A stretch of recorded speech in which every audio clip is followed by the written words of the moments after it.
Hello friend, this is me Ziaul Hasan and you are watching Hasan art studio. आज के video में हम लेकर आए हैं आपके एमसीक्यू सीरीज़ का नेक्स्ट वीडियो, जिसका नाम है the Mughal school of miniature painting. तो आज हम इसमें एमसीक्यूज़ करने वाले हैं। सारे जितने भी आपके एमसीक्यूज़ दिए गए हैं मुगल स्कूल में जो हमने रखे हैं 15 एमसीक्यूज़, और उससे रिलेटेड भी हम बात करेंगे ताकि आपके और क्वेश्चन भी कवर हो सके।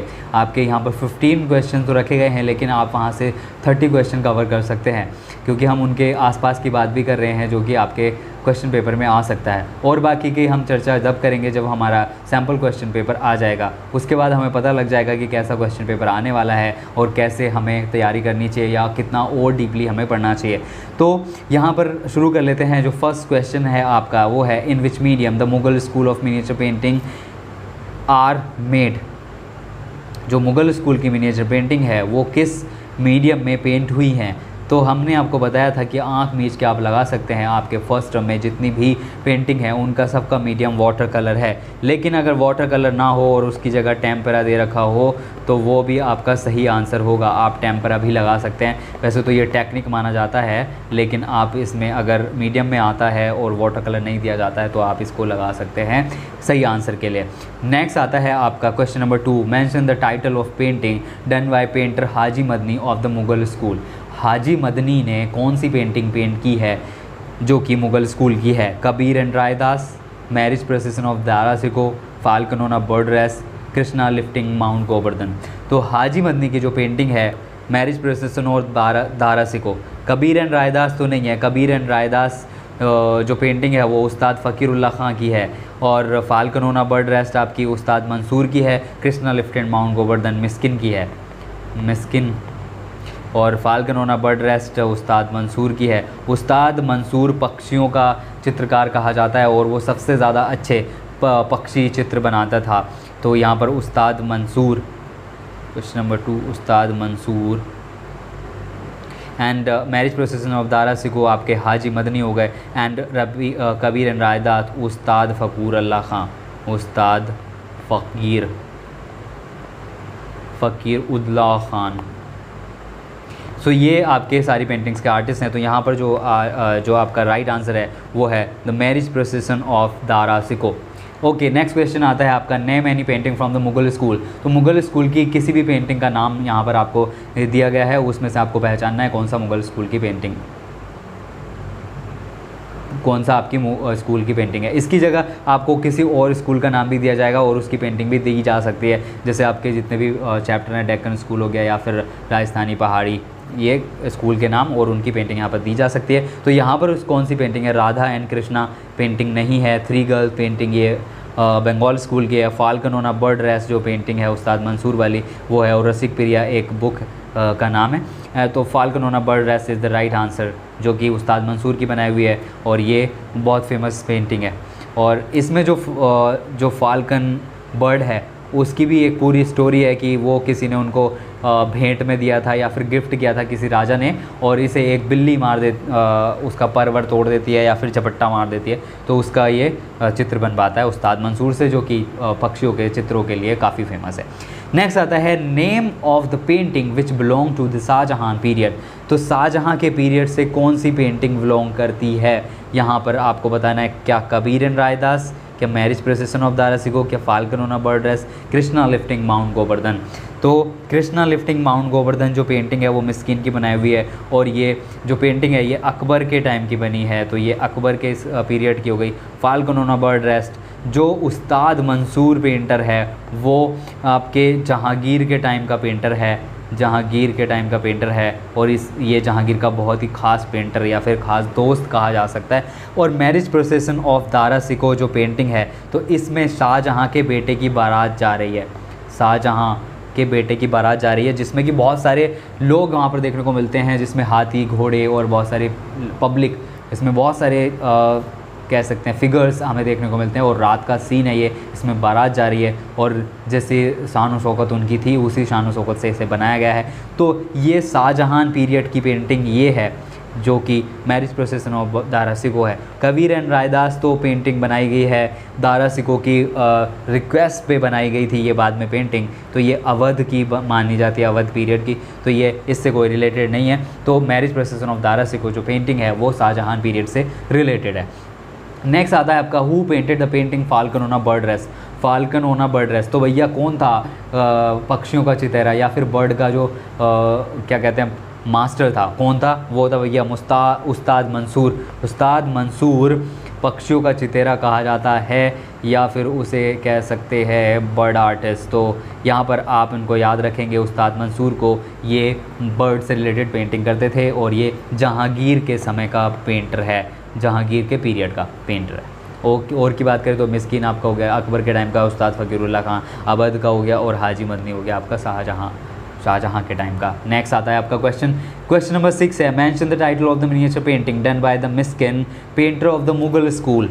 Mention the title of the miniature painting done by Miskin. तो मिस्किन ने कौन सी पेंटिंग बनाई है? तो मिस्किन की पेंटिंग है कृष्णा लिफ्टिंग माउंट गोवर्धन। ये आपका सेकेंड आंसर सही होगा। यहाँ पर ये थोड़ा गड़बड़ हो गया है, जो इनके आंसर का पैटर्न है वो गड़बड़ हो गया यहाँ पर। तो सेकेंड आंसर इसका सही है, कृष्णा लिफ्टिंग माउंट गोवर्धन। इसमें कृष्णा जी ने अपनी एक फिंगर पे लेफ़्ट हैंड की फिंगर पे पूरा माउंट गोवर्धन को उठा रखा है, क्योंकि बारिश बहुत तगड़ी हो रही है भैया, वहाँ पर बाढ़ आने का ख़तरा है। तो सारे गोकुलवासी उस पहाड़ के नीचे आ जाते हैं। वो एक छतरी नुमा पहाड़ उन्होंने अपनी उंगली पे बिठा रखा है और उठा रखा है, और उसके नीचे सारे जितने भी गोकुल की गायें हैं उसमें गायें पेंट की गई हैं, और पहाड़ के ऊपर कुछ और अच्छे trees and colourful pink colour भी उसमें देखने को मिलता है, कलरफुल ट्रीज़ उसमें पेंट किए गए हैं। तो ये आपकी पेंटिंग है जो मिस्किन ने बनाई है, जिसका नाम है Krishna lifting mount Govardhan. Next आती है आपकी question number 7, Mughal school of painting is the mixture of. Mughal school की जो पेंटिंग है वो कहाँ की पेंटिंग का मिक्सचर आपको देखने को मिलता है? तो क्या ये Indian art and Persian art है, इंडियन आर्ट और पाकिस्तानी आर्ट, पर्शियन और डेक्कनी आर्ट, और इंडियन और अमेरिकन आर्ट? इंडियन अमेरिकन तो हो ही नहीं सकता है, पर्शियन एंड डेक्कनी आर्ट भी नहीं हो सकता है, और इंडियन एंड पाकिस्तानी भी नहीं हो सकता है, क्योंकि पाकिस्तान उस टाइम पे इंडिया का ही पार्ट था। और इंडिया एंड पर्शियन, जो पर्शियन या ईरान या टर्की से आए हुए लोग थे उस टाइम पे, जो ये आर्टिस्ट थे, तो वही यहाँ पर आर्टिस्ट आए हैं। तो इंडिया और पर्शियन आर्ट का यहाँ पर मिक्सचर हमें देखने को मिलता है। तो आप इसे याद रख सकते हैं इससे कि इंडिया की जो मुग़ल आर्ट है उसमें कहाँ की आर्ट का आपको मिक्सचर देखने को मिलता है। तो यहाँ पर है Indian art and Persian art, ठीक है। दो यहाँ पर आर्ट आपको देखने को मिलती हैं। और पर्शियन मास्टर्स की बात करें, जो सबसे पहले पर्शियन मास्टर आपके आए थे मुग़ल कोर्ट में, वो थे आपके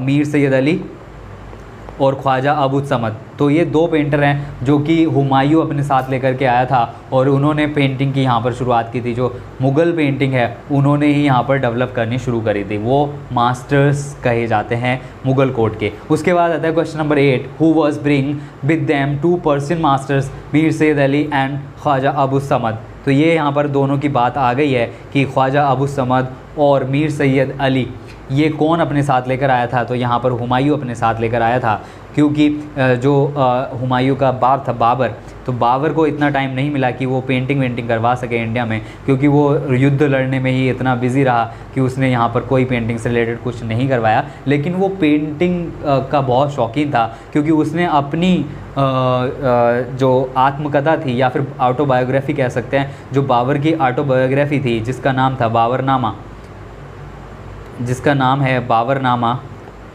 उसमें उसने कहा है, एक आर्टिस्ट का नाम लिया है जिसका नाम है बेहजाद। बेहजाद एक आर्टिस्ट है, तो उसके बारे में उसने कहा है कि बेहजाद एक बहुत ही अच्छा आर्टिस्ट था, लेकिन वह दाढ़ी रहित चेहरे अच्छे नहीं बनाता था। मतलब जिसके चेहरे पे दाढ़ी नहीं होती थी वो ऐसे चेहरे नहीं बना पाता था अच्छे से। तो यहाँ से पता चलता है कि उसे कितना शौक़ था पेंटिंग का, कि उसने अपनी आत्मकथा में एक पेंटर का भी जिक्र किया है। तो यहाँ पर हुमायूं अपने साथ लेकर आया था दो पर्शियन आर्टिस्ट, जिसका नाम है मीर सैयद अली और ख्वाजा अबूद समद। नेक्स्ट आता है क्वेश्चन नंबर 9, हु एस्टेब्लाइज एन अटेलियर या फिर कारखाना। किसने एस्टेब्लाइज़ किया अटेलियर या कारखाना?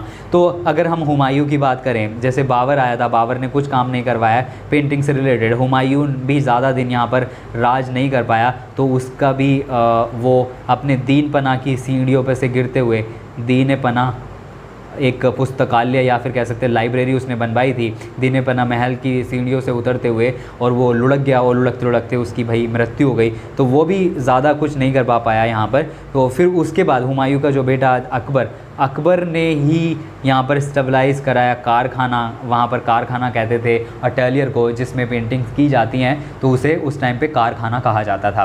फिर बाद में राजस्थान के एरिया में तो उसे तस्वीर खाना कहा जाता था, तस्वीर खाना जयपुर में बनवाया गया था। तो यहाँ पर कारखाना अकबर के द्वारा बनवाया गया है जिसे अटेलियर कहा जाता है। तो किसने स्टेबलाइज करवाया, या फिर इसे लैब कह सकते हैं, पेंटिंग लैब, तो ये अकबर ने कराया। तो आपका आंसर सही है अकबर। क्वेश्चन नंबर 10 आता है आपका, which period was the golden period of Mughal miniature painting. तो मुगल मिनिएचर पेंटिंग का कौन सा पीरियड गोल्डन पीरियड कहा जा सकता है, golden period of Mughal miniature painting.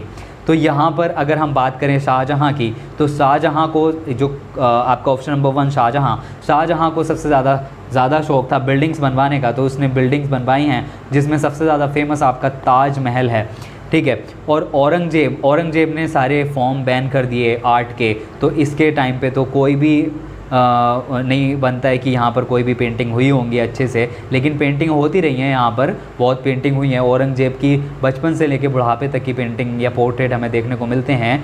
But जो गोल्डन पीरियड है वो बाबर के टाइम में भी नहीं है, क्योंकि बाबर स्टार्टिंग में आया था और इसने बस अपना टाइम सारे युद्ध लड़ने में निकाल दिया। उसके बाद जहांगीर जो है ये अकबर का पुत्र है, अकबर का बेटा है, इसे बहुत ज़्यादा टाइम मिला ऐसी चीज़ें करने का। इसने खुद भी पेंटिंग सीखी और ये पेंटिंग का इतना बड़ा ज्ञानी था, इसने खुद अपनी उसमें लिखा है कि अगर कोई भी इसके कोड का एक आर्टिस्ट किसी पेंटिंग की भौएँ बनाता है और दूसरा आर्टिस्ट दूसरी भौएँ बनाता है, तो ये पहचान लेगा कि ये भौएँ किसने बनाई है और ये आईब्रो किसने बनाई है। तो ये इतना माहिर था इसीलिए, और इसे बहुत ज़्यादा इंटरेस्ट था पेंटिंग में। तो सबसे ज़्यादा जो पेंटिंग में अच्छा पीरियड रहा है, गोल्डन पीरियड रहा है, वो जहांगीर के टाइम में रहा है। तो आपका आंसर जो सही है वो 4th जहांगीर का पीरियड। ओके, नेक्स्ट आता है आपका question number 11, Ustad Mansur was famous for making painting of. Ustad Mansur की हम पीछे भी बात कर चुके हैं कि उस्ताद मंसूर ने एक पेंटिंग बनाई थी जिसका नाम था falcon on a bird rest, falcon on a bird rest. तो ये पेंटिंग बनाई थी आपके उस्ताद मंसूर ने। तो उस्ताद मंसूर बर्ड से रिलेटेड पेंटिंग बनाता था। तो यहाँ पर आपको देखने को मिलेगा क्या पोर्ट्रेट पेंटिंग बनाता था, क्या और कोर्ट सीन्स बनाता था, क्या दरबार सीन, या बर्ड पेंटिंग। तो आपका जो सही आंसर है वो बर्ड पेंटिंग सही आंसर है। अब क्वेश्चन नंबर 12 आता है आपका, Ustad Fakirullah Khan was the painter of period. किस पीरियड के उस्ताद फ़कीरुल्लाह खान जो है पेंटर कहे जा सकते हैं। तो यहाँ पर आपके क्वेश्चन दे रखे हैं अकबर के पीरियड के, शाहजहाँ पीरियड, जहांगीर पीरियड या हुमायूं पीरियड। तो ये जो पेंटिंग है ये जो उस्ताद फ़कीरुल्लाह खान हैं, तो ये वैसे तो अवध पीरियड के माने जाते हैं, अवध पीरियड, ठीक है, अवध के। लेकिन ये क्या है कि यहाँ पर उस्ताद फ़कीरुल्लाह खान से आपके सिलेबस में हमें देखने को मिला है कि उस्ताद फ़कीरुल्लाह से रिक्वेस्ट करके शाहजहाँ के बेटे जिसका नाम है दारा शिको, उसने पेंटिंग बनवाई थी जिसका नाम है, जिसमें कबीर दास और एक और फ़कीर बैठे हैं। तो उन दोनों की जो पेंटिंग बनवाई थी वो दारा शिको ने रिक्वेस्ट करके बनवाई थी फ़कीरुल्लाह खान से। तो यहाँ पर दारा शिको शाहजहाँ का बेटा है, तो शाहजहाँ के टाइम में ही ये पेंटिंग हुई होगी। तो यहाँ पर ये राइट आंसर होगा, या फिर इसकी जगह अवध भी आ सकता है। तो आप इसमें से जो भी जो मिलेगा आपको वो आप इसे लगा देंगे, वो राइट आंसर होगा। क्वेश्चन नंबर 13 आपका आता है, in the painting falcon on a bird rest, bird is sitting on. तो बर्ड किस चीज़ पर बैठी है। अगर आपने हमारा चैप्टर पढ़ा होगा द मुगल स्कूल, या फिर आप पढ़ेंगे आगे तो आपको पता लग जाएगा। आप जब पेंटिंग देखेंगे, हमने जितने भी आपके लेक्चर लिए हैं उसमें हमने पेंटिंग को भी दिखाया है और पेंटिंग को अच्छे से आपको डिस्क्राइब भी किया है। तो आप वहाँ से देख सकते हैं falcon on a bird rest किस चीज़ पर बैठी हुई है और बैठी हुई पेंट हुई है। तो यहाँ पर क्या ट्री पे बैठी है, क्या कुशन पे बैठी है, क्या पोल पे बैठी है, या शोल्डर ऑफ किंग पे बैठी है। तो यहाँ पर जिसने नहीं पढ़ा होगा वो तो लिखेगा कोई शोल्डर पे बैठी होगी किंग के, या ट्री पे बैठी होगी, बट वो कुशन पे बैठी है और आराम फरमा रही है, क्योंकि उसे बिल्ली ने जख्मी कर दिया है, किसी कैट ने जख्मी कर दिया है, तो इसीलिए उसे आराम करने के लिए जगह दी गई है और वो कुशन पे बैठा हुआ है। तो यहाँ पर आपको देखने को मिला है वो falcon on a bird rest कहाँ बैठा हुआ है, कुशन पे बैठा हुआ है, और ये उस्ताद मंसूर ने बनाया है, और ये उस्ताद मंसूर, और ये पीरियड है आपका जहांगीर। आप यहाँ से याद रख सकते हैं। अभी आता है next question, question number 14, start decline the Mughal school of painting. Mughal school of painting का डिक्लाइन कहाँ से शुरू हो जाता है, कहाँ से माना जाता है? वैसे तो शाहजहाँ के पीरियड से ही डिक्लाइन होना शुरू हो गया था, क्योंकि शाहजहाँ को पेंटिंग में कोई इंटरेस्ट नहीं था, बट इसने पेंटर्स को कुछ नहीं कहा, भाई जो पेंटिंग इसके बाप के समय में होती आ रही थी वही इसने होने दिया, और इसने कोई डिस्टर्ब नहीं किया कि जैसे पेंटिंग बन रही है भाई चलने दो, जो चल रहा है चलने दो। बट जो औरंगजेब है, औरंगजेब ने सारे आर्ट फॉर्म बैन कर दिए अपने कोर्ट में, और तो यहाँ से ही डिक्लाइन होना शुरू हो गया, क्योंकि जो आर्टिस्ट थे वो सारे इधर उधर के एरिया में चले गए, कुछ राजस्थानी एरिया चले गए, कुछ पहाड़ी एरिया चले गए, कुछ डेक्कन एरिया चले गए, कुछ आउट ऑफ इंडिया भी चले गए। तो यहाँ से औरंगजेब के टाइम से हम मानते हैं कि मुग़ल स्कूल की पेंटिंग का जो डिक्लाइन है वो औरंगजेब के टाइम से माना जाता है। नेक्स्ट क्वेश्चन आता है आपका, लेकिन आपको मैं यहाँ पर बता दूँ कि आप इसमें जितनी भी पेंटिंग है आपके चैप्टर में, वो पेंटिंग, उनके पेंटर एंड उनके जो पीरियड हैं, किस पीरियड में बनी है, किस राजा के टाइम पर बनी है, वो आप ज़रूर याद रखेंगे। नेक्स्ट क्वेश्चन आता है आपका, now the painting Kabir and Raidas in the collection of dash dash dash new Delhi. तो क्या national museum new Delhi, national gallery new Delhi, Bharat Bhavan Varanasi है यार, तो ये तो होगा ही नहीं, दिल्ली आर्ट गैलरी दिल्ली, तो ये नहीं हो सकते हैं। नेशनल गैलरी नहीं है, वो म्यूज़ियम में रखी गई हैं, क्योंकि ये बहुत पुरानी चीज़ें हैं, पुरानी चीज़ें जो चीज़ें होती हैं वो म्यूज़ियम में रखी जाती हैं, तो इनको म्यूज़ियम में रखा गया है। नेशनल गैलरी की बात करेंगे जब मॉडर्न पीरियड शुरू होगा आपका टर्म 2, अभी ये टर्म वन का यूनिट 2 का फर्स्ट चैप्टर था, अभी आपका एक चैप्टर रह रहा है जिसका नाम है डेक्कन स्कूल, उसे हम और किसी दिन आपको करवाएंगे। अभी आप ये सारे जो चैप्टर्स हैं वो आप आराम से पढ़ लीजिए, और सारे जो हमारे लेक्चर हैं वो भी आप देख लीजिएगा। अगर आपको छोटे छोटे पार्ट में अगर लेक्चर पढ़ने हैं तो वो आप न्यू सीरीज़ आप देख सकते हैं, और अगर आपको एक ही वीडियो में पूरा लेक्चर चाहिए तो आप हमारे पिछले साल के या फिर लास्ट ईयर का जो हमारा पूरा सिलेबस हमने कंप्लीट करवाया था वहाँ से आप कर सकते हैं, जो कि आपको हमारी प्लेलिस्ट में मिल जाएगा। तो आज की वीडियो में बस इतना ही। अगर आपने हमारा चैनल सब्सक्राइब नहीं किया तो आप हमारा चैनल सब्सक्राइब कर सकते हैं, और बेल आइकन को भी प्रेस कर सकते हैं, ताकि हमारी वीडियोस आपके पास आती रहें टाइमली, और आप अच्छे से तैयारी कर सकें, और आप अपने जो स्कूल में प्री बोर्ड्स हो रहे हैं या फिर बोर्ड्स हो रहे हैं या फिर हाफ ईयरली एग्ज़ाम हो रहे हैं, और उनकी अच्छे से तैयारी कर सकें। तो आज की वीडियो में बस इतना ही। Thank you for watching.